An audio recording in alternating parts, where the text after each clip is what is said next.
learners, a very warm welcome to all of you for this session. Today we will be discussing profiling victims or survivors of human trafficking. We have understood that trafficking is not by choice but by compulsions out of vulnerability.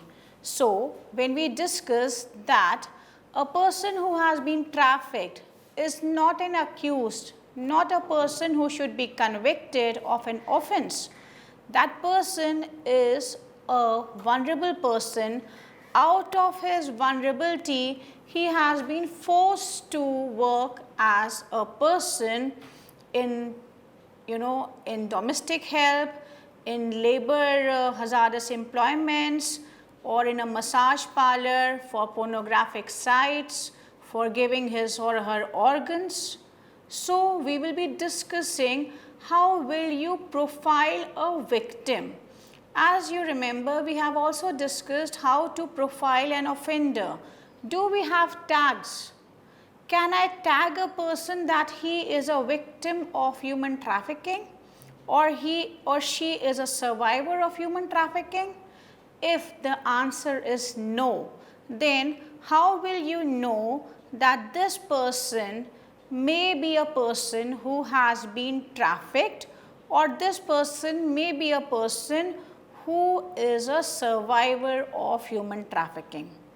So, for this, we will be thinking about a lot of society images wherein we move in the society, we move on the roads, we move in the trains, in planes, by rickshaw, by auto, and then we see a lot of people around us.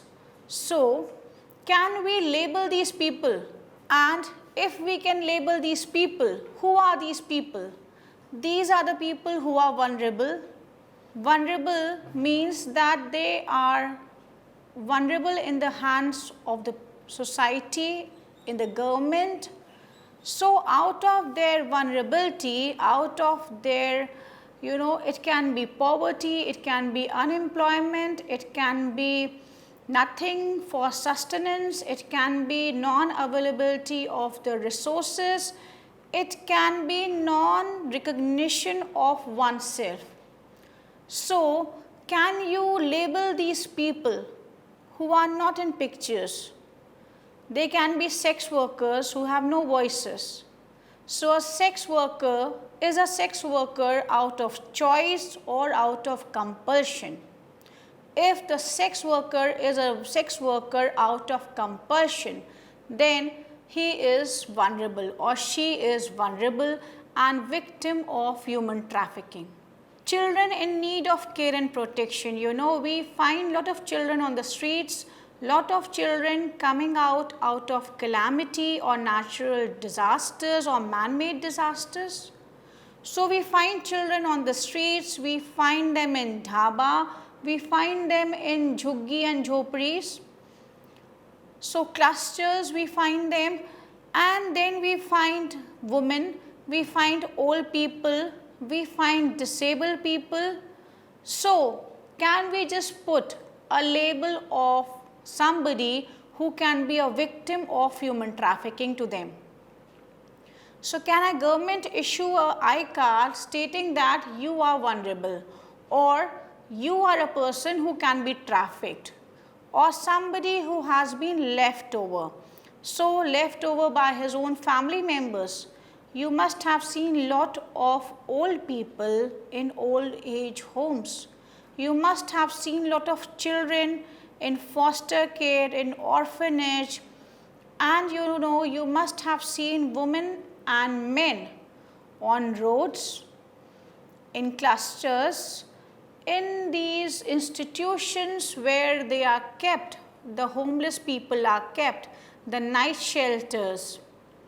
So, we find all these people, but we cannot label them because we do not have a policy of labeling a person as a victim or survivor of human trafficking, or a person who can become a victim or survivor of human trafficking.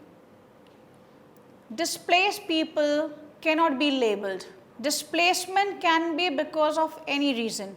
I just said that it can be man-made reason, it can be a natural disaster. You must have seen floods. So in Bihar, lot of villages are suffering because of this flood situation.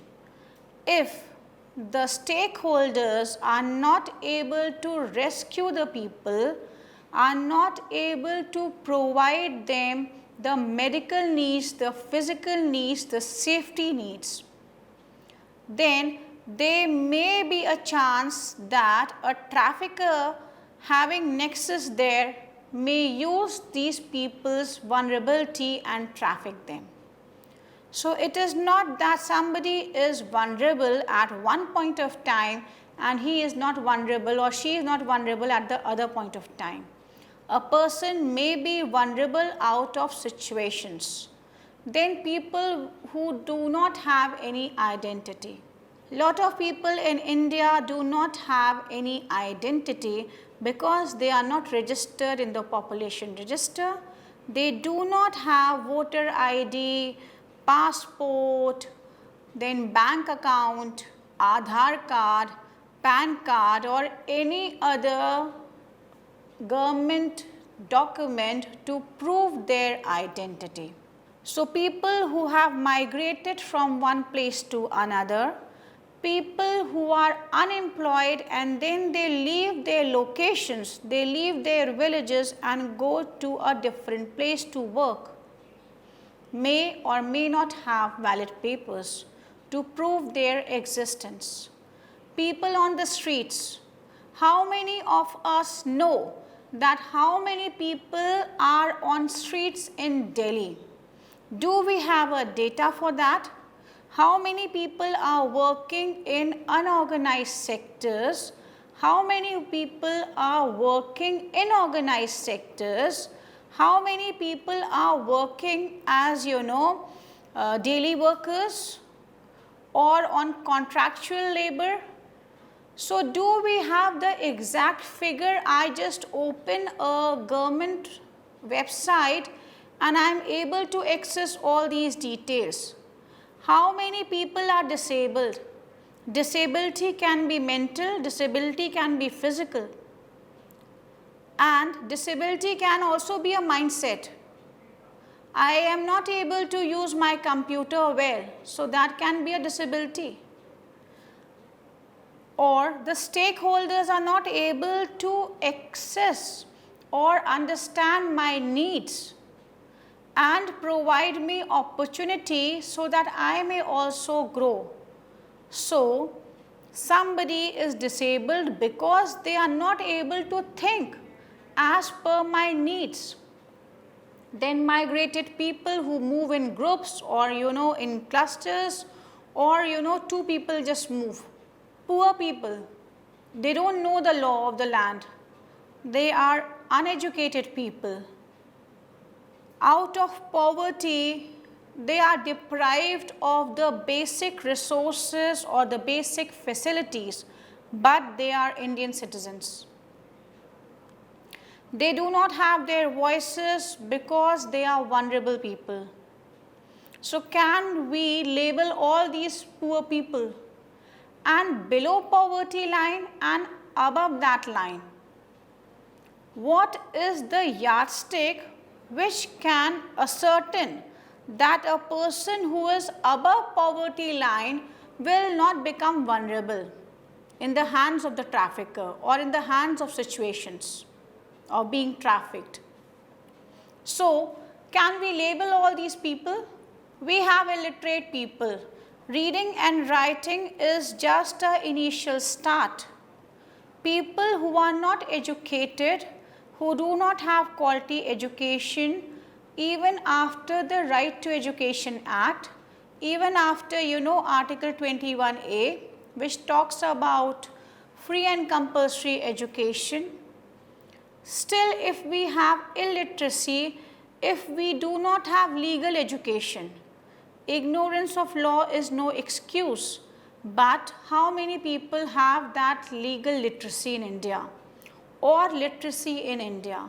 So are these illiterate people can be said that they are the victims and survivors of human trafficking, so they should be labeled as vulnerable people. Then people without legal knowledge, I just said that okay, you can read, you can write, but is reading and writing sufficient?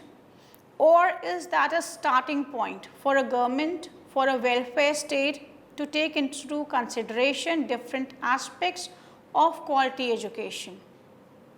We are talking about Sustainable Development Goals 2030. So, do we have a yardstick for calculating that okay, reading and writing should be clubbed with this much of quality education at all levels? Then unemployed people, people who do not have jobs. I may be a postgraduate, I may be a 10th pass, I may be a 6th fail, but I do not have a job. So all these unemployed people or people who register in the employment forum for employment, can the government give them a tag of being vulnerable? Then people who are using technology without knowledge, a very important point. You know, we all are using technology without knowing the benefits and the cautions which we should take care while using technology. So if I am not a cyber expert, I am not able to handle the technological vulnerabilities, then do you think that small children who have started studying on laptop, mobile devices, iPads will be able to address the issues of technological vulnerabilities? So, is a child vulnerable at home? Because the child is using technology to his advantage or to her advantage without knowing the precautions for using that tool. Bonded laborers, we have a law on bonded laborers in India which prohibits bonded labors, but still we find that it is very easy to take money from a private money lender, and then that private money lender in the name of interest keeps on exploiting the entire family for generations. So I am not a financial expert, so I cannot decide and ascertain whether the interest which has been charged is perfectly fine, whether the amount which I have paid or my ancestral have paid is deducted from the amount. Then we have child laborers, somebody who is working with the entire family in your farm, at your house, or in your factory. So even the child is working. Or somebody who is working for you sends his child to work in your home, in your factory, in your industry, in your farmhouse, or anywhere. It can be hazardous employment also. We have seen children in dhabas, in factories, in hazardous employment places, in bidi udyog, in carpet industries, in bangle making industries. So we have Child Labor Prohibition Act, still we have child laborers in India. People in debt, so people who have taken loan from somebody and then they are not able to repay that loan. Can we tag these people as vulnerable people or victims or survivors of human trafficking? Then people staying in and around disturbed places. So people who are staying in Jammu and Kashmir, northeast, some places which are disturbed or at near the borders. So are these people not vulnerable? Because at an order they are told that they have to just leave their homes. So for their safety, for the nation's security, sometimes they also leave their homes and their lands. So are these people who are living in these areas are vulnerable? Can the government say that you can be trafficked, so you just take this label of vulnerability? Or we cannot give these labels to these people. People believing in short gains. Lot of youngsters, see a lot of images, a lot of videos of very rich people, of very rich houses, farmhouses, and then within a period of time they want to become like that. But do they have the capabilities? Do they have the resources? Is a mismatch. So for short gains, if somebody lures me, somebody attracts me to a world of fantasy, and I get lured, I get fascinated, and I believe in that person. So am I not vulnerable? If I am vulnerable, can the government give me the vulnerability card? People who are living in strained relationships. Somebody who sees, that the husband is beating the wife is beating the husband, then abusive language is used in the four walls of home. Children are beaten up, children are not taken care of. So somebody who is living in a disturbed household is a vulnerable person. But do we have a ticket for that person? Somebody who is living in disturbed location. So if anybody is living in disturbed location, riots take place in few locations. So it may be that you are located near the borders, or located where unrest is there, or for a particular period because of riot or because of some internal fight, that place becomes a disturbed location. So are you not vulnerable? Then survivors of calamity, survivors of difficult situations. So if I am not able to control my situation, I lose my job. Am I not vulnerable? And if I am vulnerable, has the government given me any card? Then people who cannot afford their livelihood, I cannot sustain my family. So what good and bad I will be able to decide? What kind of consent, free consent, I will be able to exercise if there is a choice between food and lifestyle and something which is illegal? Then people who are suffering from transmitted disease and are living separate or are not allowed to mingle with the family members or the community. So how will they sustain? Are they not vulnerable? And if they are vulnerable, if they can be victims of human trafficking, then do we provide them the iCards? So anybody who is suffering from any kind of disability, disability can be financial disability, disability can be mental disability. People who live in dreams, I want to become an actor, I want to become an actress. But do I have that potential of becoming an actor or an actress? Or I am able to go to the right place where I can be hired, I can work? Do I get certain training, and do we have authorized training centers, or we have training centers across India where you just see an advertisement and go? Then people who do not get the benefits of schemes by government. So it can be the central government schemes and the programs of central government or the state government, and the implementation of the schemes at the grassroots level. So if I am not able to get the benefit of these schemes, or I am unaware about these schemes, then am I not vulnerable? Because government is doing a lot as a welfare state. We have lot of schemes to ensure that nobody dies out of hunger. We have so many laws at the national and international level to address the issue of dignity and worth of a person.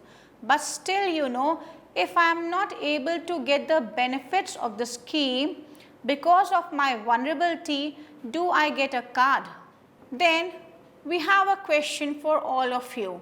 Can all these people be labeled? Some people will say no and some people will say yes. So all the listeners can have a different viewpoint on whether they can be labeled or they cannot be labeled.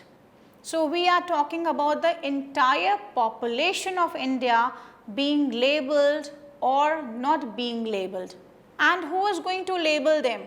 The central government, the state government, the district administration, or the national commissions for different people, for SC, ST, for women, for children, for disabled people, for backward people. So are these commissions going to label you? Then we have, Human Rights Commission. Will these commissions label you, the state commissions label you? The NGOs who are working in your area, will they come and label you? The community in which you are living, will that community people or the community head come and label you as a person who can be a person who will be, in the hands of the trafficker is a prospective potential of being trafficked? The administration at the local level, at the village panchayat, will they come and label you? The family where you are staying, will the head of the family label you as a person who is vulnerable? I am not able to sustain myself, so I label all my children as vulnerable children. I also label myself and as my wife as being vulnerable to the situations. The traffickers who are exploiting, who are making use of this vulnerability to maximize their profits, will they label you? Or the judiciary, all levels we have judicial system, will that criminal justice administration system will label you? And do you think that nobody will be able to label you? How to know who is vulnerable? Because vulnerability is not permanent. Vulnerable people do not stick to one position or to one place. They keep moving. Vulnerable people do not have any physical signs. So looking at my face, looking at my hand, looking at my thumb, looking at my feet, you cannot understand that I am vulnerable. I may be dressed up very well. Lot of people who were earning 2 to 3 lakhs have lost their job. So finally they have become vulnerable. Lot of people are not able to pay off their educational expenses, to sustain their family members, to pay the rent of their business houses. So vulnerability can be addressed by the stakeholders and can be removed by the stakeholders, can be minimized by the stakeholders if they work in collaboration. People who are trafficked for labor, how will you understand them? Their physical build should be good. You cannot have a laborer who is very thin and lean and not healthy. Their area can be a criteria, because at particular area we have people who are being sold as laborers. Their community life, the way they are accepted in the community or they are dejected in the community, can be ascertained by seeing them. Non-availability of basic facilities can be also a criteria where we can see that okay, these are the people who do not get the benefits of the basic infrastructure, or there is no infrastructure. Lack of coordination between the authorities in giving the schemes or implementing the schemes can be taken by the datas. Non-implementation of labor laws and other statutory laws can also become a reason wherein you can identify. Family abuse, disturbed married life can also be understood. Poverty can be a yardstick of understanding people who can be trafficked for labor. then desire for a better life without taking reasoned decision, non-availability of food, family bondage, calamity or death of a earning member, then medical condition of the earning member. If they are not able to earn, then the children are forced to go for labor. Family sustainability needs to be fulfilled. If that is not able to be fulfilled, then you are vulnerable. Lack of awareness of programs for vulnerable people is another factor which can be addressed and can be seen, that if you do not have programs for vulnerable people, then people will be vulnerable.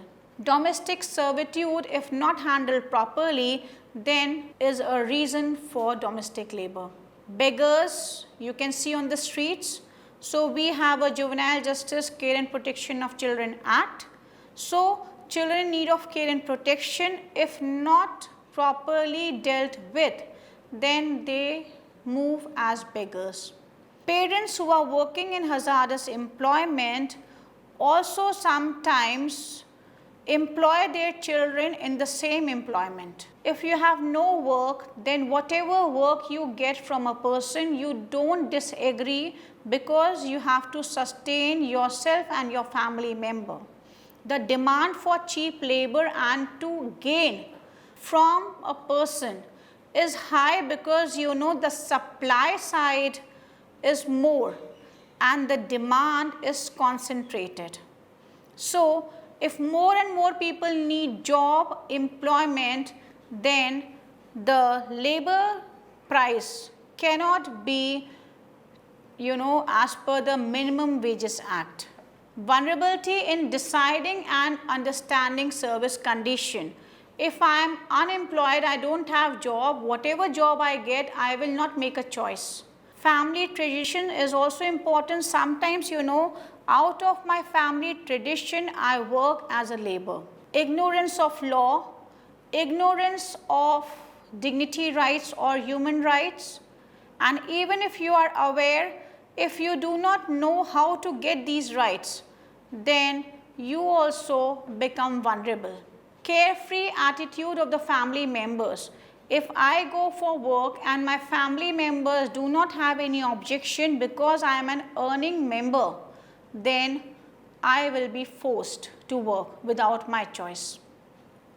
So in the end, I would just like to say that for labor, if you are exploited, then it can be because of your vulnerability.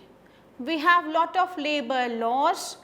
Labor laws are not there for the unorganized sector or the uncounted workforce. We do not have I-cards. Lot of people do not have any identity. Lot of people, do not have any say. So when you are not able to speak up, you don't have any say, then you will not be able to protect your rights. So be careful, be aware about your rights and be safe. Thank you for listening this session.